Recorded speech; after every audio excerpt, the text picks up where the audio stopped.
Hello everyone, this is Siddharth Patel. Welcome to Magnet Brains. ये lecture बहुत ही इंपॉर्टेंट है क्योंकि इसमें हम बात करेंगे विमेन रिप्रेजेंटेशन इन जुडिशरी। जो विमेन का रिप्रेजेंटेशन है वो जुडिशरी में बहुत कम है, उसके क्या रीजंस है। विमेन एज ए टॉपिक तो हम लोग सोशल इश्यूज में पढ़ेंगे ही, लेकिन ये वाला बहुत न्यूज़ में लाइमलाइट में था ये वाला टॉपिक, क्योंकि विमेन का रिप्रेजेंटेशन बहुत कम था। इनफैक्ट आज तक कोई भी विमेन सीजेआई नहीं बनी है, आज तक कोई भी चीफ जस्टिस में विमेन नहीं रही है। और अगर आप खुद देखेंगे, आप लोग अगर द हिंदू पढ़ते हैं, अगर आप लोग उसमें जजेस के कई बार आप लोग नाम वगैरह पढ़ते हैं, तो आप देखेंगे कि विमेन का नाम बहुत कम आता है, कोई भी महिला जज का नाम बहुत कम आता है। तो उसके पीछे क्या इश्यूज हैं, हम सबसे पहले डेटा को एनालिसिस करेंगे। पहले हम डेटा को देखेंगे कि क्या डेटा क्या कहता है, लॉयर्स के बारे में डेटा क्या कहता है एंड जजेस के बारे में डेटा क्या कहता है। फिर विमेन की ज़रूरत क्यों है जुडिशरी में, विमेन का रिप्रेजेंटेशन की ज़रूरत क्यों है। ये भी तो सवाल हो सकता है ना कि सर जजमेंट ही तो देनी है, जजमेंट तो मेल जज भी दे सकते हैं, हमें विमेन की ही क्यों ज़रूरत है, विमेन के रिप्रेजेंटेशन की क्यों ज़रूरत है। सो इन सारे क्वेश्चंस को एड्रेस करेंगे, लेकिन पहले अगर हमें डेटा क्लियर होगा तो आपके मन में एक इमेज क्लियर होगी। सो The Indian Supreme Court has delivered remarkable judgments on gender identity, sexual orientation, Sabarimala temple, adultery. ये सारे जजमेंट इंडियन सुप्रीम कोर्ट ने बहुत अच्छे दिए हैं। और ये वो जजमेंट थे जहाँ पे एक महिला बैठी थी, जहाँ पे एक महिला बैठी थी उन जजमेंट्स में। ठीक है, हमने बात की है ना कि बेंचेस में जजमेंट होते हैं, कभी 2 जज बैठ के देते हैं, कभी 3, कभी 5, कभी एक सिंगल बेंच ही होती है। तो ये वो जजमेंट्स है जहाँ पे एक महिला बैठी थी और साथ में मेल भी, उनके जो कलीग्स थे वो लोग भी बैठे थे। तो इंडियन सुप्रीम कोर्ट ने बहुत लैंडमार्क जजमेंट्स दिए हैं। अगर आप जेंडर आइडेंटिटी, सेक्सुअल ओरिएंटेशन से देखते हैं, सबरीमाला टेम्पल से देखते हैं, या फिर सेक्शन 377 के बारे में देखते हैं, तो इन सब में एक बहुत ही सुप्रीम कोर्ट ने बहुत ज़्यादा एक लैंडमार्क जजमेंट दिए हैं। But the actual progress of Indian judiciary should be measured by the number of women जजेस। लेकिन इन जजमेंट से कुछ नहीं होने वाला है, हमें जुडिशरी की भी तो प्रोग्रेस देखनी है। हम लोग एक सोसाइटी की प्रोग्रेस में से देखते हैं कितने महिला वर्कर्स हैं, है ना। आप लोग भी देखते होंगे कि ये वाला हमेशा देखा जाता है कि एक क्लास में कितनी लड़कियां हैं, इस कॉलेज में कितनी लड़कियां इनरोल हुई। ये सारी चीज़ें हम डे टू डे लाइफ में देखते हैं, इसमें कुछ भी बहुत नया नहीं है। ये ऑब्जर्वेशन हर जगह चलती है और एक अलग से डेटा मेंटेन किया जाता है। लेकिन सेम जुडिशरी में भी तो होना चाहिए कि जुडिशरी की भी एक्चुअल प्रोग्रेस हमें तब पता चलेगी जब हमें ये पता होगा कि कितनी विमेन जजेस हैं। Since independence, India has a women president, prime minister, chief minister, governor, but no women chief justice. आज़ादी के बाद में हमने women prime minister, president, chief minister, governor, हम सभी पोस्ट पे एक ना एक बार तो महिला आई ही है। लेकिन आज तक आज़ादी के इतने साल बाद तक भी कोई भी महिला चीफ जस्टिस नहीं बनी है। और ये हमारी जुडिशरी के लिए एक अच्छी बात नहीं है, ये हमारी जुडिशरी के लिए एक ठीक बात नहीं है अगर हम हमारी जुडिशरी की प्रोग्रेस को एनालाइज करते हैं। ठीक है, It took almost 40 years to have the first woman judge, Justice Fatima Bibi, and 68 years for Supreme Court to have a first directly appointed woman judge, Justice Indu Malhotra, among 6 male judges. 40 साल में पहली बार एक महिला women जज बनी, that to justice Fatima बीबी। सोचो, आज़ादी के 40 साल बाद एक महिला जज बनी है। एंड इट टुक 68 ईयर्स, जहां women directly appointed as a women जज। Directly appointed as a women जज का मतलब यहाँ पे ऐसा है कि उन्होंने 10 साल हाई कोर्ट में प्रैक्टिस की। हमने देखा था ना कि सुप्रीम कोर्ट के जज बनने का क्या प्रोसीजर है। तो उन्होंने एज अ लॉयर उन्होंने हाई कोर्ट में प्रैक्टिस की, देन वो जज के तौर पे अपॉइंट हुई सुप्रीम कोर्ट में। तो ये 68 ईयर्स में जस्टिस इंदु मल्होत्रा पहली जस्टिस थी। ठीक है, देयर आर ऑलरेडी 5 मेल जजेस lined up to succeed the present CJI until 2025। 2025 तक, अभी तक दूर दूर तक हमें कोई ऐसा नहीं लग रहा है कि कोई महिला चीफ जस्टिस ऑफ इंडिया बनेगी, क्योंकि हमें पता है कि चीफ जस्टिस ऑफ इंडिया कौन बनते हैं, चीफ जस्टिस ऑफ इंडिया जो सीनियर मोस्ट जज होते हैं वो बनते हैं। तो 2025 तक तो दूर दूर तक कोई गुंजाइश नहीं है कि कोई महिला चीफ जस्टिस ऑफ इंडिया बनेगी। क्लियर, ये वाली चीज भी हमें पता है। Dr. Bhimrao Ambedkar said, I measure the progress of community by the degree of progress which women have achieved. I measure the progress of community by the degree of progress by which women have achieved. Doctor Baba Rao Ambedkar बोलते हैं, भीमराव अंबेडकर साहब बोलते हैं कि कोई भी society को देखना हो, कोई भी कम्युनिटी को देखना हो, उस कम्युनिटी की प्रोग्रेस को हम तब देखेंगे जब वुमेन ने क्या अचीव किया है। हम बात करते हैं कि हमें इंडिया को 5 ट्रिलियन इकोनॉमी बनाना है। आप खुद सोचिए, क्या 5 ट्रिलियन इकोनॉमी सिर्फ और सिर्फ मेल बना सकते हैं, उसमें महिला का योगदान नहीं होगा तो क्या सिर्फ और सिर्फ पुरुष 5 ट्रिलियन इकोनॉमी बना सकते हैं? नहीं बना सकते। जब तक फीमेल एंड मेल दोनों का इक्वल पार्टिसिपेशन नहीं होगा वर्कफोर्स में, तब तक इंडिया 5 ट्रिलियन इकोनॉमी नहीं बन सकता है। सेम वे में अब आप बोलोगे सर आप कॉर्पोरेट्स में चले गए, सेम वे में ये जजेस और जो गवर्नमेंटल सर्विसेज है वहाँ भी तो लागू होता है कि यहाँ पे भी तो विमेन का रिप्रेजेंटेशन होना चाहिए। सिर्फ मेल से देश आगे नहीं बढ़ सकता है। अगर हमें पूरी कंट्री को भी देखना है, पूरी कंट्री का डेवलपमेंट देखना है, जैसे जवाहरलाल नेहरू ने भी कहा है कि अगर हमें पूरी कंट्री के डेवलपमेंट को देखना है तो हमें ये देखना होगा कि विमेन के डेवलपमेंट का कितना हुआ है, वुमेन की प्रोग्रेस कितनी हुई है, हमें ये चीज़ देखनी है। क्योंकि विमेन एक कंसिडरेबल अमाउंट ऑफ पॉपुलेशन का पोर्शन है ना, हम 50% मान सकते हैं ना, ऑल्दो मेल पॉपुलेशन ज़्यादा है कंपेरेबल टू वुमेन, लेकिन तो भी हमारी आधी सोसाइटी तो वुमेन के द्वारा रिप्रेजेंट होती है। वुमेन का एजुकेटेड होना, हम 2 मिनट पहले वुमेन पे बात कर लेते हैं। वुमेन का एजुकेटेड होना इसलिए ज़रूरी है बिकॉज वुमेन आगे वाली जनरेशन को एजुकेशन देगी। ठीक है, एक महिला होती है और एक पुरुष होता है, ठीक है, इन दोनों से परिवार चलता है। तो हम ये बोलते हैं कि जो मेल जो मेंबर रहता है वो तो बाहर चले जाता है, अपने काम वगैरह करने लग जाता है, और जो महिला जो घर पे रहती है वो महिला बच्चों को जन्म देती है, और वो महिला उस परिवार को आगे बढ़ाती है क्योंकि वो बच्चों को जन्म देती है, प्लस जो उन्हें शिक्षा देने का काम है वो महिला देती है। तो अगर एक महिला शिक्षित होगी, एक महिला काम करेगी, तो वो आगे आने वाली 100 पीढ़ियों को, आगे आने वाली कई पीढ़ियों को, आगे आने वाले चलो कई पीढ़ी छोड़ दो, सिर्फ अपने बच्चों को ही वो उतना सशक्त बना देगी। या एक महिला काम पे जाती है तो वो आगे 100 महिलाओं को और प्रोत्साहन करती है कि आप भी काम पे जाइए। क्लियर है? इतना एक विमेन का आपको एक जनरल इंट्रोडक्शन भी हमें पता होना चाहिए apart from the topic. Now the data on the gender gap in judiciary. The supreme court has only 1 women जज। एक वुमेन जज, पहले 2 थी, एक अभी रिटायर्ड हो गई, तो अभी एक ही महिला है पूरे सुप्रीम कोर्ट में जज के तौर पे। There are only approx 80 women judges out of total sanction strength of 1113। 1113 में से एक अप्रॉक्सीमेटली आंकड़ा लिया गया है, क्योंकि 1-2 जजेस कम ज्यादा होते रहते हैं। ठीक है, अप्रॉक्सीमेटली हम 80 पकड़ लेते हैं। 1000 में से सिर्फ और सिर्फ 1000, यहाँ पे भी 1000 ले लो, 1000 में से सिर्फ और सिर्फ 80 महिला जज है।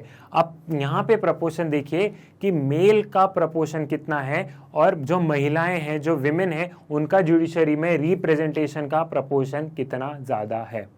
ठीक, there are only approx 80 women judges out of total sanction strength of 1113 judges in Supreme Court and High Court। अगर High Court और Supreme Court का मिला है तो out of these 80 women judges there are only 1 in Supreme Court and 79 in various High Court, comprising of only 7.2% of the total number of judges। Total number of जजेस के only 7.2% जो जजेस हैं वो सिर्फ और सिर्फ महिलाएं, वो सिर्फ महिलाएं हैं। बाकी जितने भी है, बाकी हम 92% जो भी सीट्स हैं वो मेल डोमिनेटेड से ही फिल है। जो 92% जो सीट्स हैं, 93% जो सीट्स हैं वो पुरुषों से ही, वहाँ पे उनका ही रिप्रेजेंटेशन है।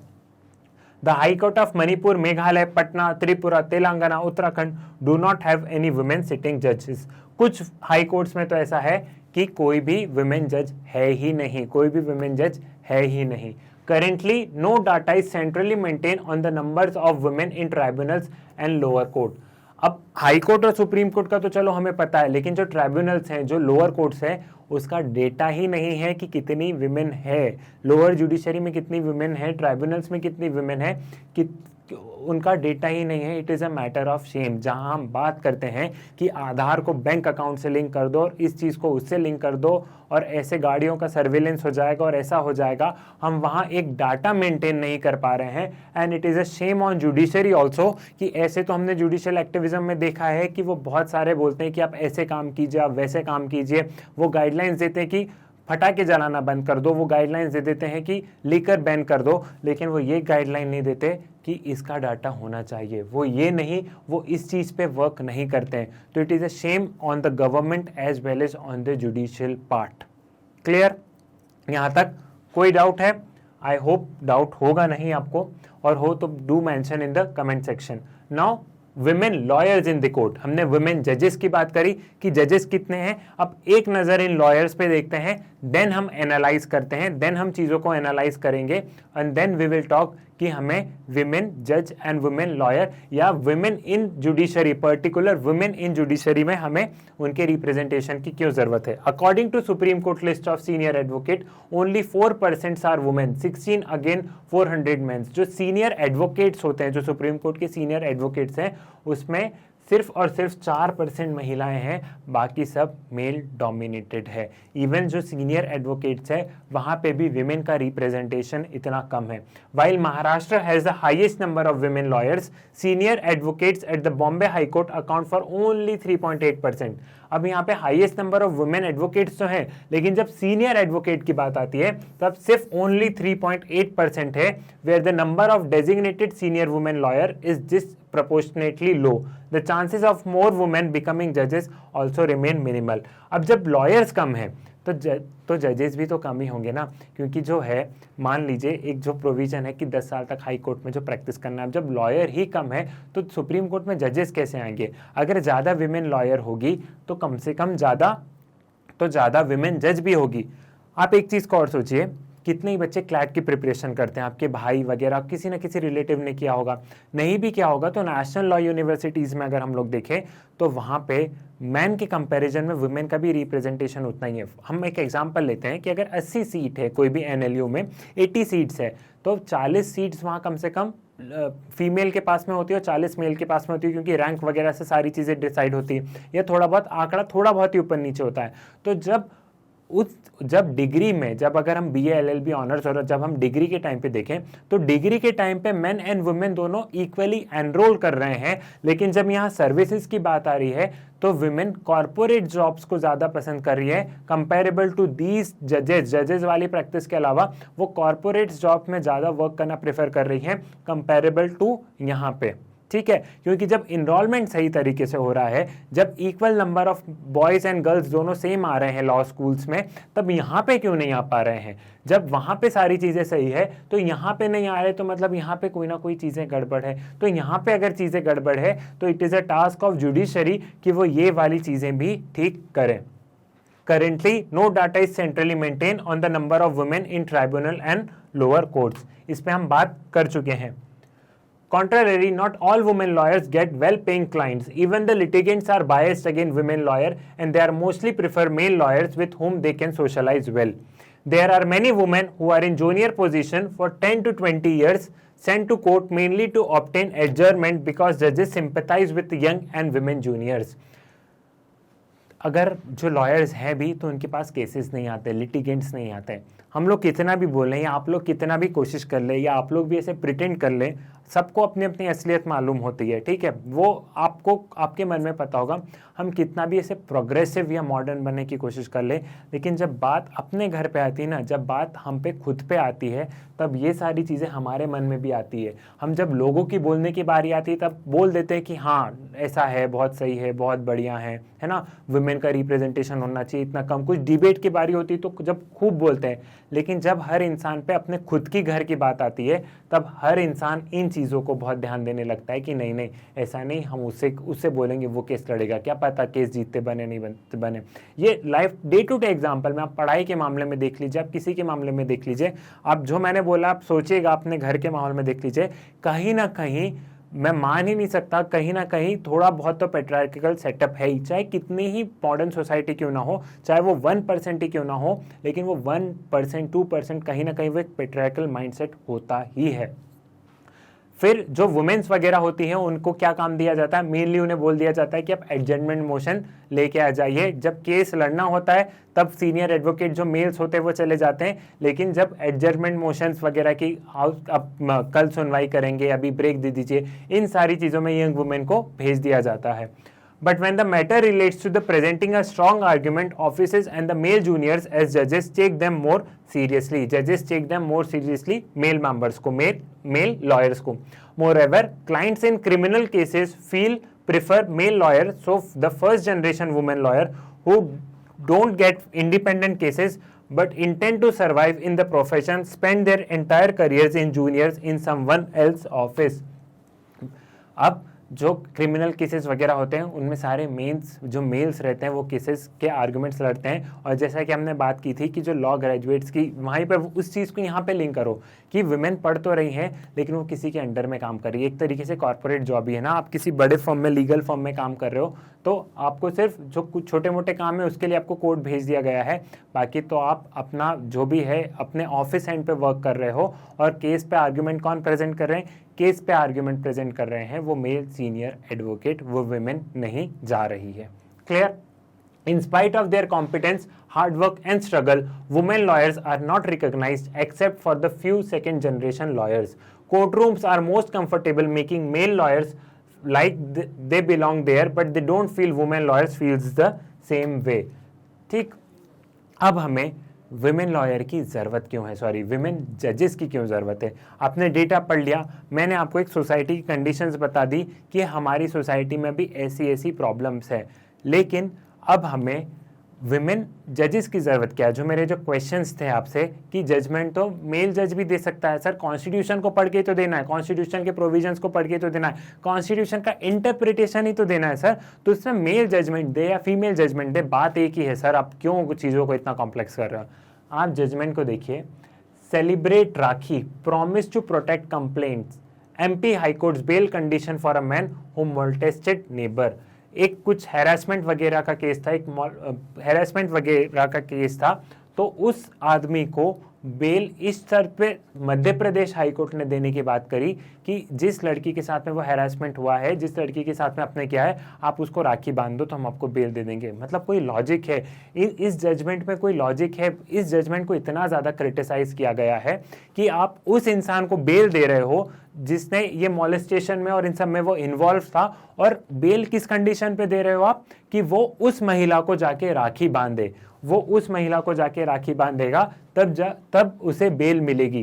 तो ये मतलब क्या कोई लॉजिक नहीं होता. अगर यहाँ पे विमेन जज होती तो might be she have understand the pain of that girl कि जिससे सब जहाँ पे ऐसा बोल दिया गया है कि आप राखी बांध दो तो हम आपको बेल दे देंगे. अच्छा आपने मॉलेस्टेशन किया, कोई बात नहीं, मॉलेस्टेशन छोटी बात है, हम बेल दे देंगे, जाओ राखी बांध दो. मतलब ये एक लॉजिकल थिंकिंग वाली बात है. आप खुद सोचिए, क्या अगर अब यहाँ पे एक महिला बैठी होती तो क्या इस जजमेंट में कुछ अच्छी बात नहीं आती, क्या इस जजमेंट में कुछ अच्छे आर्टिकुलेशंस नहीं मिलते. ठीक है, एक जजमेंट और देखते हैं. Will you marry her, Supreme Court ask a man accuse for raping a women when she was a minor. अब सुप्रीम कोर्ट ने जो एक माइनर के साथ जिसने जो रेप किया था, तो सुप्रीम कोर्ट ने उससे पूछा, जिसने भी रेप किया था, ठीक है, उससे पूछा कि क्या तुम इस लड़की से शादी करोगे. अरे क्या करना शादी, हम यहाँ पे बात कर रहे हैं, एक ये इतना बड़ा क्राइम हुआ है, हम इसकी बात कर रहे हैं यहाँ पे, और आप क्या बात कर रहे हो कि तुम शादी करोगे नहीं करोगे. शादी वाला पूछने का कोई मकसद ही नहीं होता. जब उसने इतना बड़ा क्राइम किया है तो सज़ा देने की बात कीजिए. आपको क्या करना, शादी करे या नहीं करे. और मान लो उसने शादी करने के लिए हाँ भी भर दे, तो क्या हम सिर्फ शादी, मेयर शादी करने से क्या ये क्राइम छुप जाएगा. अगर अब यहाँ पे एक महिला बैठी होती और वो इस जजमेंट को सुन रही होती तो माइट बी वो उन्होंने एक अच्छा जजमेंट दिया होता. ठीक है, उन्होंने एक बहुत अच्छा जजमेंट दिया होता. ऐसे अगर आपको ध्यान हो तो हमने रिप्रेजेंटेटिव ब्यूरोक्रेसी का कॉन्सेप्ट पढ़ा था फंडामेंटल राइट्स. जब हम पढ़ रहे थे, हम लोग फंडामेंटल राइट्स पढ़ रहे थे, तो रिप्रेजेंटेटिव ब्यूरोक्रेसी का मैंने आपको बताया था. रिप्रेजेंटेटिव ब्यूरोक्रेसी में मैंने आपको क्या बताया था कि जो SC कम्युनिटी या जो SC कम्युनिटी की जो प्रॉब्लम है वो SC कम्युनिटी और ST कम्युनिटी ही समझ सकती है. वी हैव टॉक्ड, हमने ये बात की थी कि जो SC कम्युनिटी है, SC एंड ST कम्युनिटीज़ की प्रॉब्लम जो है वो यही समझ सकते हैं जो नॉर्मल, जो जनरल कैटेगरी के हैं, जो एलाइट क्लास है, जो जो एलाइड क्लास है वो इनकी प्रॉब्लम कभी नहीं समझ पाएगी कि इनको किस तरीके की प्रॉब्लम सहना पड़ता है, इनको सोसाइटी में किस तरीके की प्रॉब्लम सहना पड़ता है, वो इनको क्या पता। तो सेम वे में वही कंडीशन अप्लाई होती है कि विमेन की प्रॉब्लम एक विमेन ही बेटर वे में समझ पाएगी, एक महिला ही ज़्यादा अच्छे से समझ पाएगी। इनको क्या पता कि क्या करना है। ये तो ऐसे जजमेंट्स दे रहे हैं, हमने जजमेंट्स देखे, इन्होंने तो ऐसे जजमेंट्स दिए हैं, मतलब हम सोच भी नहीं सकते। Because supreme court is the most trustable institution, आज भी ट्रस्ट है, लेकिन अगर ऐसे जजमेंट आएंगे तो हम लोग क्रिटिसाइज नहीं करेंगे इन जजमेंट्स को, हम लोग क्रिटिसाइज करेंगे ना। तो इनकी जो कंडीशंस है, इनके जो प्रॉब्लम्स है, इनको जो प्रॉब्लम फेस करनी पड़ती है जब ये वर्क प्लेसेस पे जाती हैं, इनको जब प्रॉब्लम फेस करनी पड़ती है जब ये कॉलेजेस में होते हैं, वो इनको नहीं पता है, वो सिर्फ और सिर्फ इन्हें ही पता है। क्लियर है? इसलिए बोला जाता है कि अगर महिला जजेस होंगी तो हो सकता है जजमेंट्स और ज्यादा बेटर वे में आए, जजमेंट्स में और ज्यादा क्लैरिटी आए। क्लियर? यहां तक आप समझ चुके हैं। Now importance of women in judiciary.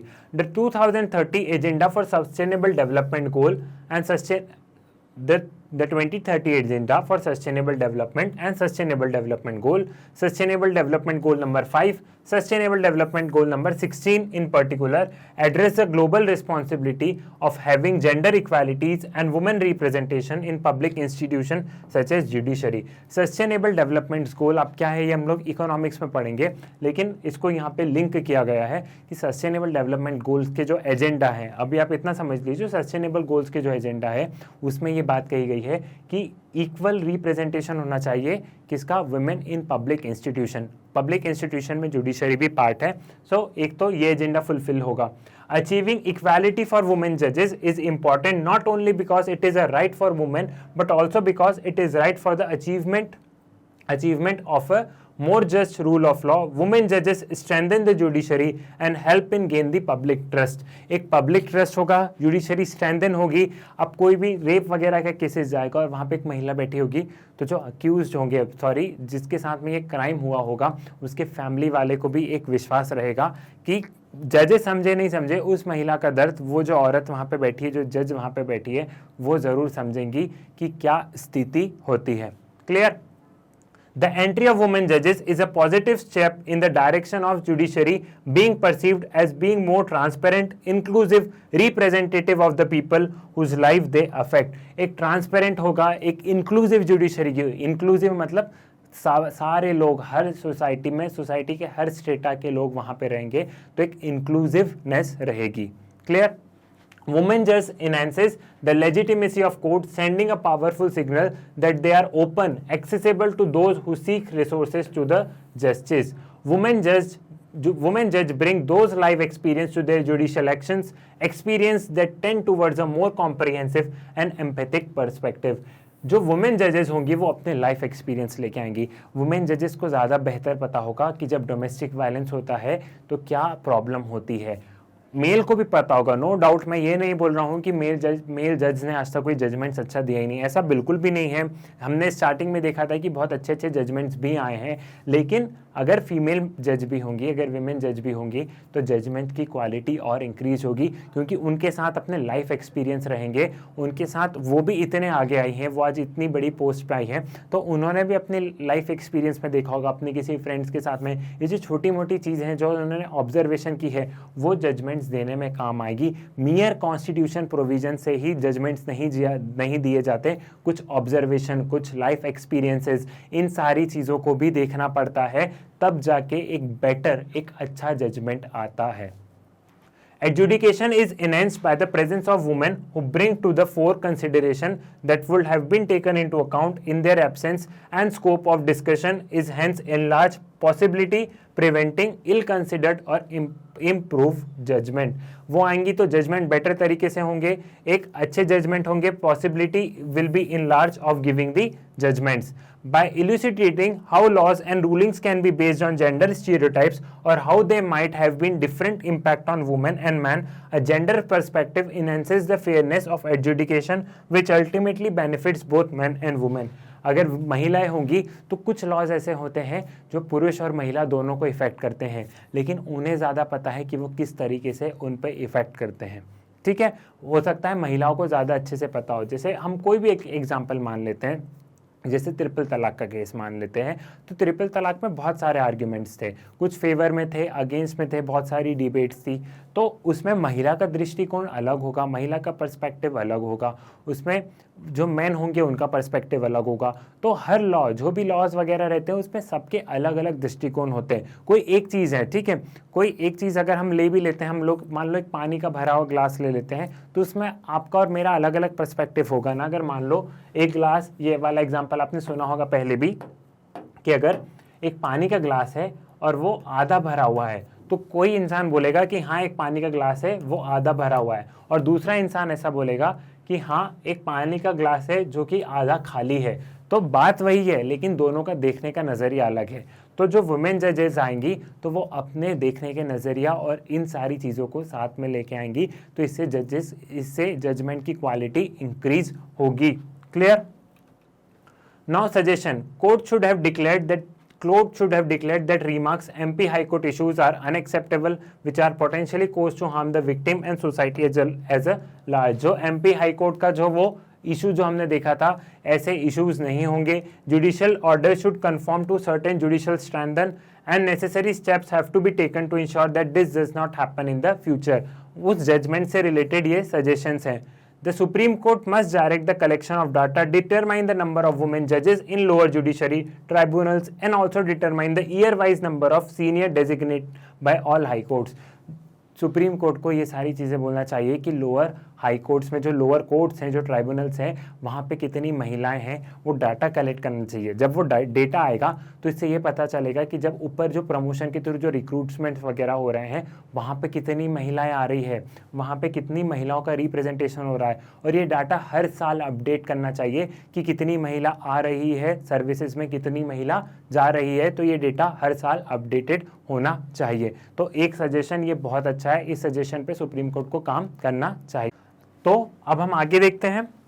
Greater representation of women should be greater representation of women should be interested at all level of judiciary including the Supreme Court, and this initiative must come from Supreme Court itself, considering the power of appointment rests almost exclusively with the Supreme Court collegium. अब देखो, अगर supreme court में कहीं ना कहीं, judiciary में कहीं ना कहीं कोई कमी है, तो उस कमी को कौन ठीक करेगा? उसमें कमी को सुप्रीम कोर्ट ठीक करेगा। मान लो अगर हमारे घर में कोई प्रॉब्लम होती है, हमारे घर में कोई समस्या होती है, तो उस समस्या को हम फैमिली मेम्बर्स ही सॉल्व करते हैं ना। या हमारे घर में मान लो खूब कचरा वगैरह जम जाता है, तो उसे साफ करने की रिस्पॉन्सिबिलिटी किसकी होती है? हमारी होती है, क्योंकि ये हमारे घर का मैटर है। तो अगर जुडिशरी में मैटर हो रहा है तो सुप्रीम कोर्ट को आगे आना चाहिए, सुप्रीम कोर्ट को फोर फ्रंट पे खेलना चाहिए कि ये जो इशू है, जो विमेन रिप्रेजेंटेशन का जो इशू है, इसे सुप्रीम कोर्ट खुद सॉल्व करे, लोअर लेवल पे भी और सुप्रीम कोर्ट के लेवल पे भी। क्योंकि सुप्रीम कोर्ट के लेवल पे अपॉइंटमेंट किसके हाथ में है? सुप्रीम कोर्ट के हाथ में ही है। बिकॉज हमने फर्स्ट जजेस केस, सेकंड जजेस केस, इन सब में हमने ये कॉलेजियम सिस्टम देखा था कि सुप्रीम कोर्ट के जजेस कैसे अपॉइंट होते हैं। तो सुप्रीम कोर्ट का कॉलेजियम चाहे तो ये सारी चीज़ें ठीक हो सकती है। जो हाई कोर्ट में जो जजेस हैं, जो महिला जजेस हैं, वो सुप्रीम कोर्ट का पार्ट बन सकती हैं, वो सुप्रीम कोर्ट में आ सकती है। बट क्योंकि हमारी एक पेट्रियार्कल सोसाइटी है, और जो कि मैंने आपको पहले बताया कि ये सारी चीज़ें बुक्स में सभी को बहुत अच्छी लगती है कि हाँ काश ऐसा हो, काश ऐसा हो। ये सारी चीज़ें बुकिश लैंग्वेज पे होती है। जब अपने घर की बातें आती है तो ये बातें फिर हम भूल जाते हैं, ये सिर्फ फिलोसॉफिकल चीज़ें हो जाती है। The judges of Supreme Court are appointed by the President. The CJI is appointed by the President after a consultation with such judges of Supreme Court and High Court. The other judges are appointed by President after the consultation of CJI.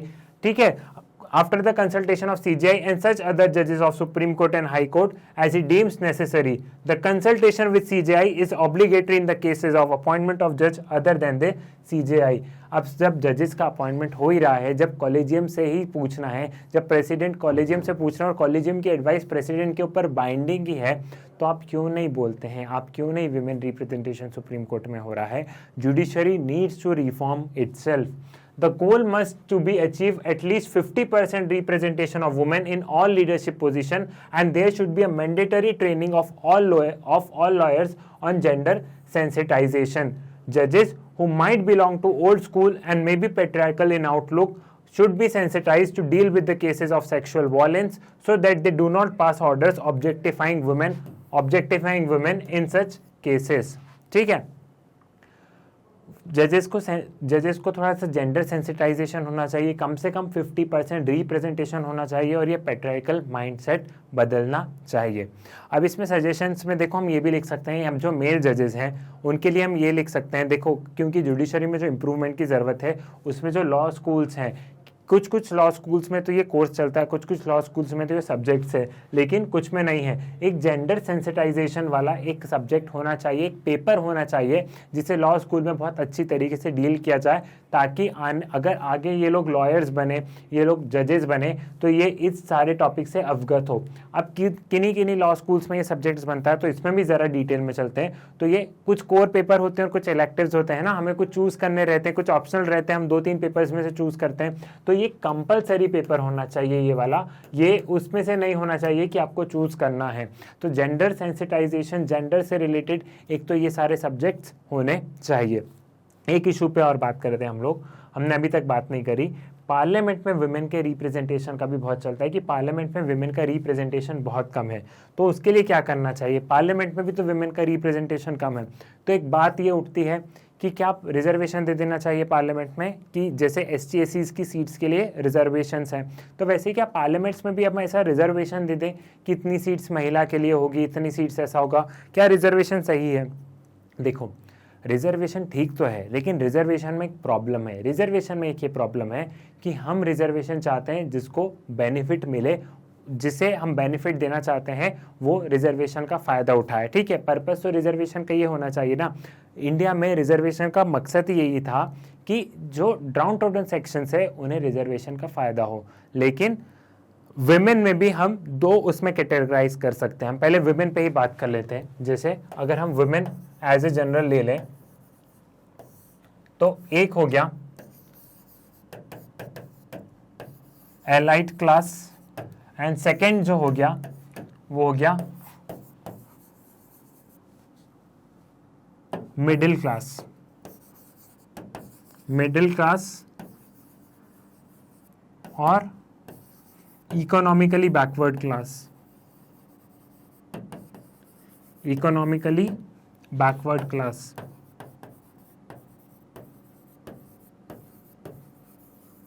ठीक है, अब reservation की बात हो, अगर हम अभी पहले पार्लियामेंट की बात कर लेते हैं, क्योंकि इस पे भी हमारी बात नहीं हुई है और ये चीज़ आपको पता होनी चाहिए कि क्या थॉट प्रोवोकिंग है।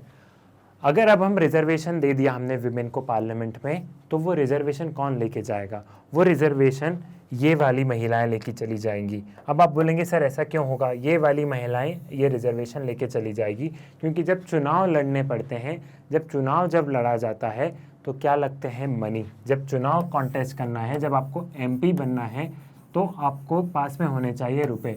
क्या आप और मैं चुनाव लड़ सकते हैं? ये सिर्फ बात है ना, कॉन्स्टिट्यूशन में बहुत अच्छी लगती है कि कोई भी चुनाव लड़ सकता है, 25 साल से ज़्यादा की उम्र हुई तो लोकसभा में आप चुनाव लड़ सकते हो, ये सिर्फ है ना बोलने की बात अच्छी है। लेकिन जब हम चुनाव के नॉमिनेशन पेपर फाइल करते हैं या फिर हम चुनाव लड़ने का सोचते हैं, तो पॉलिटिकल पार्टी बोलती है कितने रुपए दोगे, क्योंकि टिकट्स वहाँ पे बिकते हैं, है ना। ये आपको भी पता है कि टिकट्स बिकते हैं पॉलिटिकल पार्टीज़ के, हमें कई रुपए, कुछ करोड़ों में रुपए देने पड़ते हैं, कितने ही लाख्स रुपए देने पड़ते हैं, तब जाके हमें टिकट्स मिलती है। और टिकट मिलने के बाद भी हमें फिर उस कॉन्स्टिट्यूएंसी में वो रुपए खर्च करने पड़ते हैं, प्रचार करने पड़ते हैं, ठीक है, लोगों को रुपए बांटने पड़ते हैं, बहुत सारी चीज़ें करनी पड़ती है। और आपको पता है कि गरीब लोगों को, जो एकदम इकोनॉमिकली वीकर सेक्शंस हैं, उनको कैसे रुझाया जाता है, उनको लिकर की बॉटल दे दी जाती है। टू बी वेरी फ्रैंक, ये सारी चीज़ें आपको भी पता है, तो कैसे इन लोगों को इन्फ्लुएंस किया जाता है ताकि वोट मिल जाए। अब हमने रिजर्वेशन दे दिया पार्लियामेंट में महिलाओं को, तो ये जो एलाइड क्लास है इसमें कौन आ गई? एक्ट्रेसेस आ गई, ठीक है हमारी। With due respect to everyone, ये लोग यहाँ पे सीट्स लेके चली जाएंगी जिनका पार्लियामेंट में अच्छा खासा रिप्रेजेंटेशन है। लेकिन हम चाहते हैं कि जिनका रिप्रेजेंटेशन नहीं है, वो मिडिल क्लास महिला वो सपना देखे कि हाँ वो पार्लियामेंट में पहुंच सकती है, वो महिलाओं की आवाज़ वहाँ पे बोल सकती हैं, वो इकोनॉमिकली बैकवर्ड क्लास की महिला जिसको वाकई में रिजर्वेशन की ज़रूरत है, जिसकी वाकई में स्टैंडर्ड ऑफ लिविंग बढ़ाने की ज़रूरत है, जो वाकई में उस कम्युनिटी को रिप्रेजेंट करे। हम रिजर्वेशन दे दिया, चलो महिला को, अभी तक तो रिजर्वेशन कुछ बिल वगैरह पे उस पर कोई पास ही नहीं हुआ, कुछ नहीं हुआ, लेकिन हम फ्यूचर पर्सपेक्टिव से बात करें, क्योंकि ये क्वेश्चन पूछा जाता है रिप्रेजेंटेशन देना है नहीं देना, तो फिर क्या हमें ये वाला कॉन्सेप्ट लेके आना होगा। उस कॉन्सेप्ट को हम लिख सकते हैं reservation with in reservation, reservation with in reservation,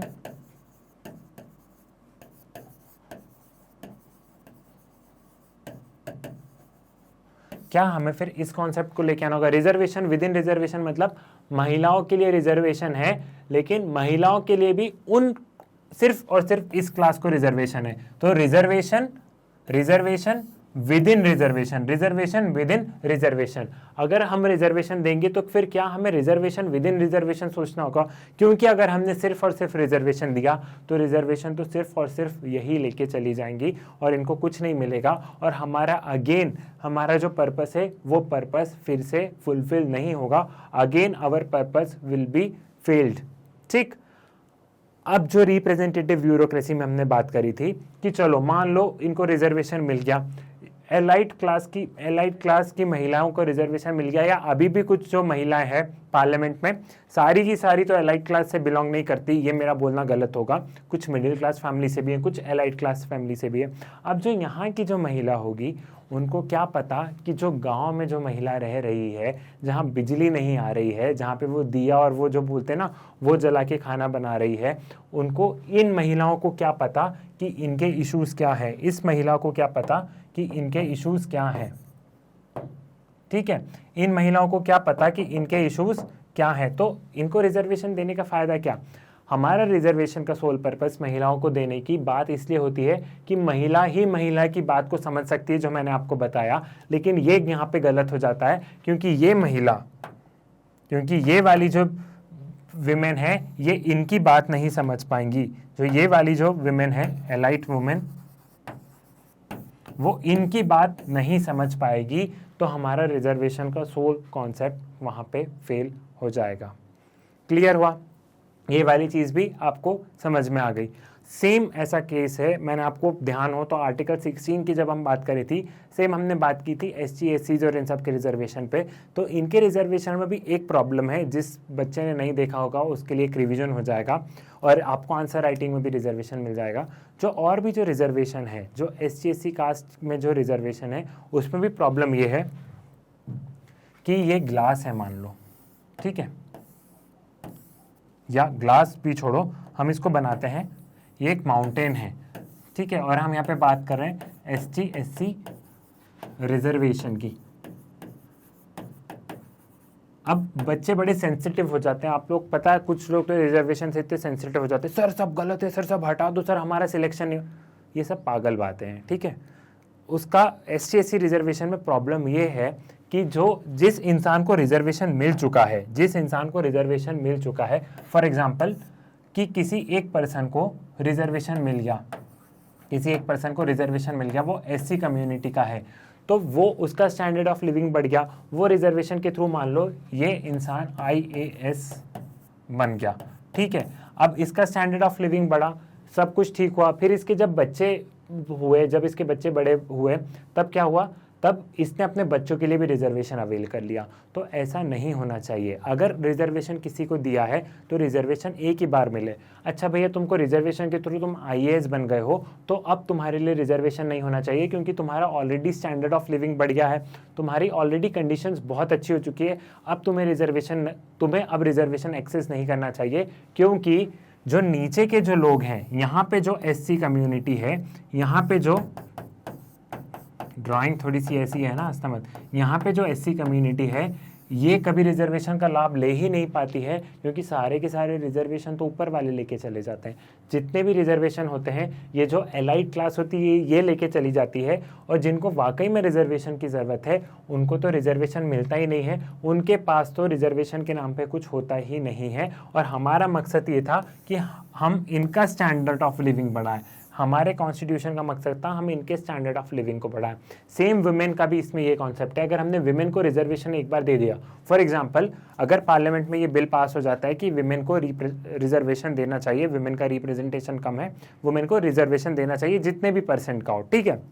अब मान लो एक महिला रिजर्वेशन के थ्रू पार्लियामेंट में पहुंच जाती है, एक महिला रिजर्वेशन के थ्रू पार्लियामेंट में पहुंच जाती है, तो अगर उसको रिजर्वेशन के थ्रू वो पार्लियामेंट में पहुंच गई है तो फिर उस महिला के घर में अब रिजर्वेशन फिर नहीं मिलना चाहिए। ये वन टाइम एक्सेस होना चाहिए कि अच्छा आपको एक बार मिल चुका है, आपको एक बार रिजर्वेशन के थ्रू आप वहां पे पहुंच चुके हैं, अब दूसरी भी महिलाएं हैं जिनको इस चीज़ की ज़रूरत है तो प्लीज़ अब आपको नहीं मिलेगा। और जो नीचे की जो कम्युनिटी है, जो यहाँ पे जो महिलाएं हैं, अब उनको रिजर्वेशन की ज़रूरत है तो अब रिजर्वेशन उन्हें मिलेगा। ये वाला कॉन्सेप्ट वन टाइम होना चाहिए। ये मैंने उस टाइम भी बताया था कि अगर कोई रिजर्वेशन के थ्रू आईआईटी में जा रहा है तो उसका रिजर्वेशन वही खत्म हो जाना चाहिए। अब रिजर्वेशन के थ्रू वो आईआईटी में भी चले गया और फिर आईआईटी से निकलने के बाद में भी वो रिजर्वेशन के थ्रू ही उसने यूपीएससी क्लियर कर ली, तो ये गलत हुआ ना। ये जो दूसरी एसटी कम्युनिटी के जो हमारे भाई बहन हैं उनके साथ नहीं गलत हुआ। आप एक बार आईआईटी में चल गए, अब आपको यहाँ अच्छा प्लेसमेंट मिलना चाहिए, है ना। अब वो आपके ऊपर है कि आपने बहुत अच्छे से पढ़ाई लिखाई करी है तो आपको मिलेगा। फिर आपने एक बार जब अवेल कर लिया तो आपको दूसरी बार तो नहीं करना चाहिए, क्योंकि दूसरी बार दूसरे इंसान को ज़रूरत है। और रिजर्वेशन का आपसे कभी भी कोई क्वेश्चन पूछे तो आपको एक चीज़ हमेशा ध्यान रखनी है कि रिजर्वेशन बुरी बात नहीं है। रिजर्वेशन वाकई में ज़रूरी चीज़ है, क्योंकि जो सोसाइटी में जो लास्ट इंसान है, जो एकदम आखिरी खड़ा है, जो सोसाइटी में इस रोड के एकदम लास्ट में खड़ा है, जो यहाँ पे खड़ा है, जो सोसाइटी में एकदम यहाँ लास्ट में खड़ा है, इस इंसान का जब तक डेवलपमेंट नहीं हो जाता तब तक रिजर्वेशन ठीक है। लेकिन रिजर्वेशन में रिफॉर्म्स की ज़रूरत है।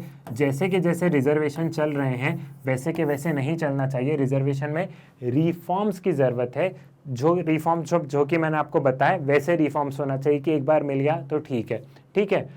इकोनॉमिक पर्सपेक्टिव से देखना चाहिए और ये महिलाओं के पर्सपेक्टिव से रिजर्वेशन को देखना चाहिए ताकि इनका भी रिप्रेजेंटेशन हो, सो दैट अगर हमें हमारी कंट्री को डेवलप करना है तो दोनों का इक्वल पार्टिसिपेशन होना चाहिए। अगर दोनों का पार्टिसिपेशन होगा तो ही जीडीपी बढ़ेगी, तो ही सारी चीज़ें होंगी। अगर हम सिंगल माइंडेड चलेंगे, सिर्फ और सिर्फ हम मेल पे फोकस करेंगे और विमेन पे हमने फोकस नहीं किया तो कंडीशन डिफरेंट होगी। आई होप आपको ये सारी चीज़ें बहुत अच्छे से समझ में आ गई होगी।